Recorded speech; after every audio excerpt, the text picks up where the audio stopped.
bersama suami yang terakhir menurut keterangan banyak para ulama, walaupun tidak sepakat ulama dalam tafsir hal tersebut, tapi paling enggak ini keterangan yang kuat. Makanya tadi saya katakan bisa menghilangkan kesempatan tersebut. Maka diputuskan, saya nggak mau nikah lagi, saya lebih baik bersabar agar saya benar-benar dipertemukan kembali dan disatukan oleh Allah dengan suami saya di surga kelak. Ada yang seperti itu, seperti istrinya Abu Darda memilih hal demikian. Sampai-sampai dilamar sama Muawiyah aja nggak mau. Adapun kalau kewajiban saya membesarkan anak yang masih 5 tahun, apakah ini dibenarkan? Bisa ya, bisa tidak. Sekali lagi.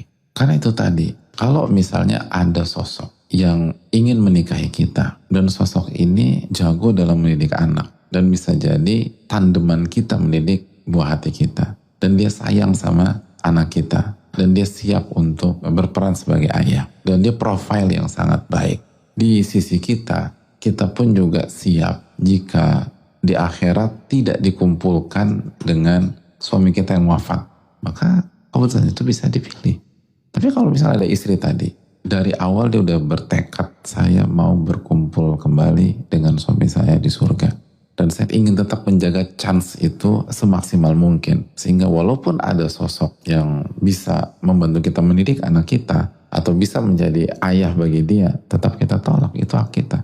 Dan di waktu yang sama kita cuma bisa mendidik anak kita seorang diri, dan kita punya lingkungan untuk bisa mensupport kita misalnya. Ya udah, boleh ditolak. Atau misalnya kita ingin move on dari suami kita yang sudah wafat, tapi sosok yang ada di hadapan kita tidak bisa menjadi ayah bagi anak kita, dan tidak bisa mensupport kita mendidik anak kita, atau profilnya nggak baik, atau profilnya biasa-biasa saja. Di satu sisi profilnya biasa-biasa saja, di sisi lain resikonya sangat besar, resikonya kehilangan kesempatan bersama suami kita yang sebelumnya. Maka ada wanita memutuskan, nggak, saya nggak mau menikah lagi. Itu poin. Ada kasus dia dapat laki-laki yang baik, tapi laki-laki itu tidak bisa membantunya menghandle anaknya misalnya. Atau bahkan kondisinya tidak memungkinkan anaknya bersama dengan mereka kalau ibunya menikah dengan dia. Jadi misal anaknya harus sama kakek neneknya gitu loh. Ada nggak? Ada kasus demikian. Nah itu kan artinya banyak kasus yang kondisinya tuh beda. Nah kita harus benar-benar jujur sama Allah dan pastikan kalau memang kita ingin kembali lagi bersama suami kita yang telah wafat duluan, lalu kita ingin optimal mendidik anak kita dan kita mampu untuk itu, atau kita sudah punya support system untuk itu, maka opsi itu bisa dipertimbangkan. Artinya opsi untuk tidak menikah lagi itu bisa dipertimbangkan.